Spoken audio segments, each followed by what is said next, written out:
है दोस्तों, सर दर्द के बहुत तरीके होते हैं। अक्सर ज़्यादातर लोग सर दर्द को और माइग्रेन को या अलग अलग तरह के सर दर्द को, साइनस हेडेक को कंफ्यूज करते हैं। लोग इसको एक ऑल्टरनेटिव वर्ड्स की तरह यूज़ करते हैं।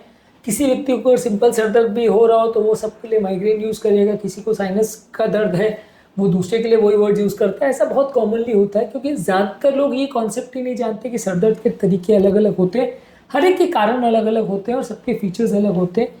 हर एक का ट्रीटमेंट स्ट्रैटेजी अलग होता है। यदि हम सर दर्द को आपस में कंफ्यूज करेंगे तो हम डॉक्टर्स को भी गलत हिस्ट्री देंगे और उसकी वजह से गलत ट्रीटमेंट हो सकता है।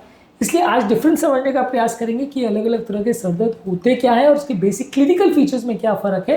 तो आपको समझने में आसानी होगी कि आपको जो तरीके का सर दर्द है वो क्या है और किस वजह से हो रहा है।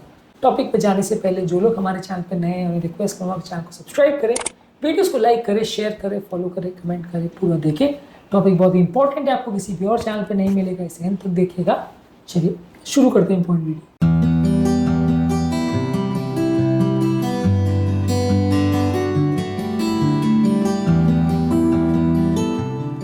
सबसे पहला है माइग्रेन हेडेक। माइग्रेन का हेडेक में ज़्यादातर तेज या मॉडरेट इंटेंसिटी का पेन होगा। लाइट हेडेक यूजली नहीं होता है।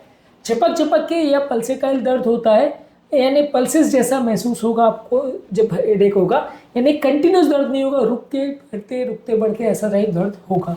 साथ में होगा ऑरा, जो कि बेसिकली सेंसरी सिम्टम्स होते हैं। इसमें आपको कोई लाइट दिखाई देगी, कोई आवाज़ सुनाई देगी, कोई ब्लाइंड स्पॉट होगा, हाथ पाँव में झुंझुनी होगी, यानी कि ये ऑरा अगर दिखाई देता है माइग्रेन के अटैक से जस्ट पहले तो ये माइग्रेन का फीचर हो सकता है। माइग्रेन के साथ अक्सर लोगों को उल्टी होना, उल्टी जैसा लगना ये हो सकता है। फोटोफोबिया यानी कोई भी रोशनी देखने पर आंखें चुंधिया जाना या देखने में तकलीफ होना या प्रॉब्लम्स होना। फोनोफोबिया यानी कि कोई भी आवाज़ सुनाई देने पर ज़्यादा प्रॉब्लम होना, यानी इससे थोड़ा एलर्जी या सेंसिटिविटी होना। स्मेल का भी प्रॉब्लम हो सकता है। तो ये इंपॉर्टेंट फीचर्स है जो माइग्रेन के अटैक के टाइम होते हैं। ज़्यादातर माइग्रेन का अटैक जो है 4 से 72 घंटे तक चलता है, यानी कि शॉर्ट ड्यूरेशन हेडेक होता है। बहुत 2 मिनट का चलने वाला हेडेक और कई घंटों तक या कई दिनों तक चलने वाला हेडेक यूजली माइग्रेन का होने का चांस कम है। इसका एक टिपिकल ड्यूरेशन है, ज़्यादातर कुछ घंटे ही चलता है। सीवियर हेडेक होता है और ये ज़्यादातर कोई स्ट्रेस से, कोई तरह के खाद्य पदार्थों से, कुछ हार्मोनल चेंजेस से या कुछ एनवायरमेंटल फैक्टर्स की वजह से, ब्राइट लाइट, स्ट्रॉन्ग स्मेल्स और नींद ना पूरा होना, इसकी वजह से ट्रिगर हो सकता है। ये ट्रिगर्स भी कई बार इंपॉर्टेंट होते हैं ये जानने और पहचानने के लिए कि ये व्यक्ति को माइग्रेन का हेडेक है या कुछ और है। ज़्यादातर ये नलियों की केमिस्ट्री, ब्रेन की बायोकेमिस्ट्री और नलियों के जो न्यूरल पाथवेज है उसके चेंजेस की वजह से होता है। जेनेटिक्स और एनवायरनमेंट का भी इसमें रोल होता है। माइग्रेन का हेडेक में सबसे इंपॉर्टेंट फीचर ये कि ज़्यादातर एक तरफ हेडेक होता है, दोनों तरफ यूजली हेडेक नहीं होता। हालांकि दोनों तरफ भी कुछ कुछ केसेस में होता है, पर ज़्यादातर केसेस में ये यूनिलैटरल यानी एक तरफा हेडेक होता है। नेक्स्ट है टेंशन टाइप हेडेक। ये यूजली माइल्ड पेन होता है या थोड़ा सा मॉडरेट इंटेंसिटी पेन होता है, जिसमें सर पे कोई पट्टा बांध दिया या बैंड बांध दिया ऐसा एहसास होगा। डल और कॉन्स्टेंटली होने वाला पेन है। इसमें कोई झपक झपक के दर्द नहीं होगा, कंटिन्यूस दर्द होगा। कोई उल्टी या उल्टी जैसा नहीं होगा। थोड़ा सा फोनोफोबिया होगा, लेकिन ये माइग्रेन जितना सीवियर नहीं होगा। माइग्रेन में तो कोई भी आवाज़, कोई भी लाइट पेशेंट को दिखाई दे तो वो चिड़चिड़ा जाता है, घबरा जाता है। यहाँ पे वैसा नहीं होगा और ज़्यादातर ये 30 मिनट से कई घंटे तक चल सकता है, कभी कभार लेकिन कई दिनों तक भी चल सकता है। ज़्यादातर ये स्ट्रेस, पुअर पोस्चर, एंग्जाइटी और कोई अगर स्कैल्प के आसपास कोई प्रॉब्लम्स है तो उसकी वजह से ट्रिगर हो सकता है। ज़्यादातर ये कोई स्पेसिफिक ट्रिगर जैसे माइग्रेन में होता है वैसा नहीं होता। इसमें कोई ऑरा नहीं होता। यूनिलैटरल नहीं है, ज़्यादातर बायलैटरल, यानी दोनों तरफ हेडेक होता है, एक तरफ हेडेक नहीं होता है सर में। एक और इम्पॉर्टेंट फीचर है कि माइग्रेन का अटैक एपिसोड्स में होता है और सडन एपिसोड में कुछ दिनों कुछ महीनों में एक बार आता है, जबकि टेंशन टाइप हेडेक कई दिनों तक, कई हफ्तों तक भी चल सकता है। रोज़ भी आ जाए ऐसा भी हो सकता है, जबकि माइग्रेन का उतना फ्रीक्वेंटली नहीं आता है ज़्यादातर केस में। हालांकि कभी कभी हो सकता है पर ज़्यादातर नहीं होता। अब है नेक्स्ट है क्लस्टर हेडेक। इसमें ज़्यादातर बहुत सीवियर हेडेक होता है, ज़्यादातर एक साइड में होता है और आंखों के चारों ओर ज़्यादातर होता है, जिसमें लोगों को ज़्यादातर बहुत शार्प और बर्निंग पेन होता है और कई बार सुई चुभ रही हो या कुछ चाकू मार रहे हो ऐसा स्टैबिंग पेन होता है। साथ में लोगों को आंखों से बहुत तेज़ आंसू आएगा, आंखें झुकने लगेगी, पलकें झुकने लगेगी। इसके अलावा आंखों में कंजेशन होगा, नाक में भी कंजेशन का सेंसेशन होगा, आंखें लाल हो जाएगी। ऐसे फीचर्स देखने को मिलेंगे। ज़्यादातर ये हेडेक 15 मिनट से लेकर 3 घंटे तक चलता है और ज़्यादातर ये बार बार नहीं होता। ये यूजली कई क्लस्टर्स में होता है, यानी continuously same time of the day, same time of night में होता है, यानी एक पर्टिकुलर फिक्स टाइम पे ज़्यादातर इसके होने के चांस है।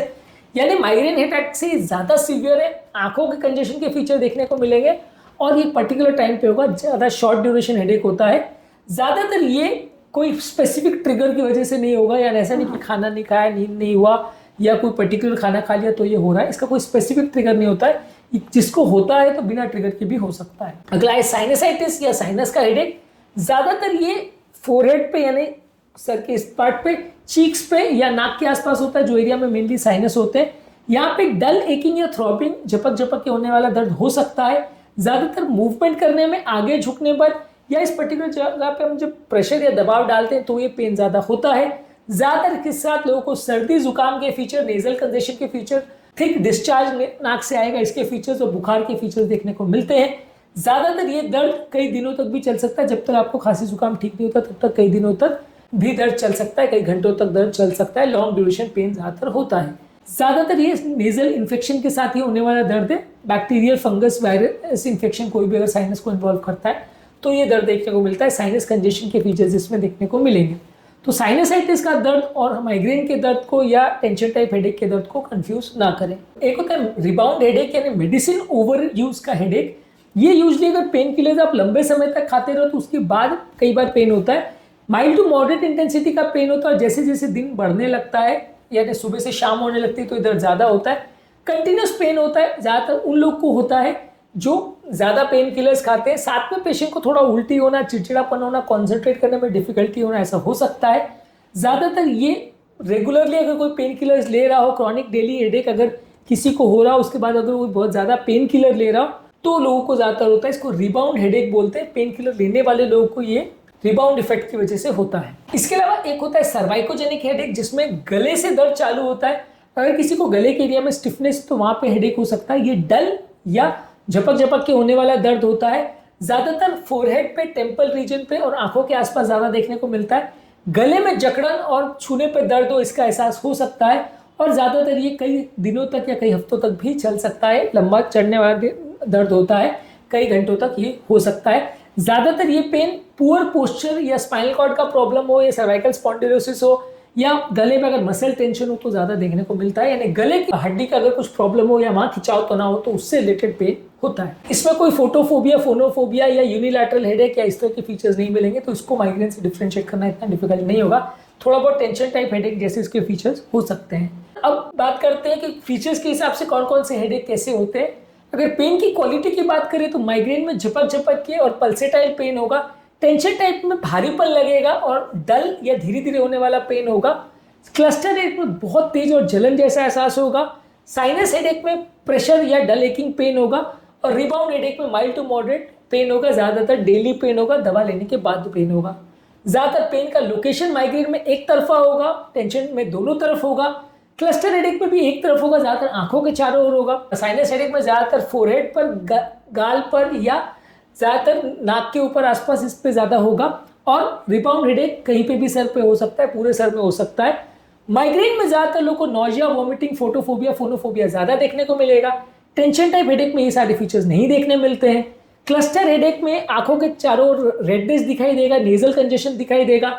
इसके अलावा साइनस हेडेक जब साइनसाइटिस हो या नेजल कंजेशन के फीचर्स हो उसके वो देखने को मिलेंगे।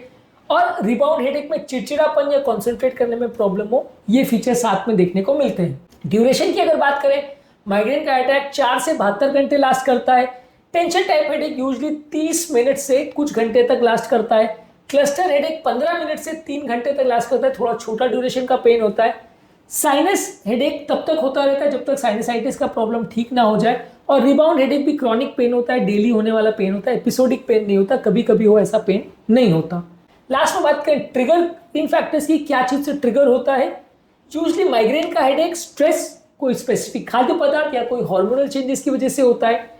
टेंशन टाइप हेडेक टेंशन की वजह से, पुअर पोस्चरिंग या स्ट्रेस एंजाइटी की वजह से होता है।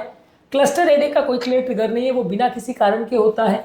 साइनस हेडेक जो है साइनस इन्फेक्शन या एलर्जी की वजह से होता है। Rebound headache over use pain killer का करें, बार बार पेन किलर खाएं तो उसकी वजह से होता है। तो बेसिकली आज के टॉपिक में हमने डिफरेंशिएट करने का प्रयास किया कि अलग अलग तरह के जो सरदर्द होते हैं इसमें क्या इंपॉर्टेंट डिफरेंसेस हैं और कैसे हम फर्क कर सकते हैं कि हमको होने वाला हेडेक जो है वो माइग्रेन का हेडेक है या कोई और कारण से होने वाला हेडेक है, और ये जानना और समझना जरूरी क्यों है।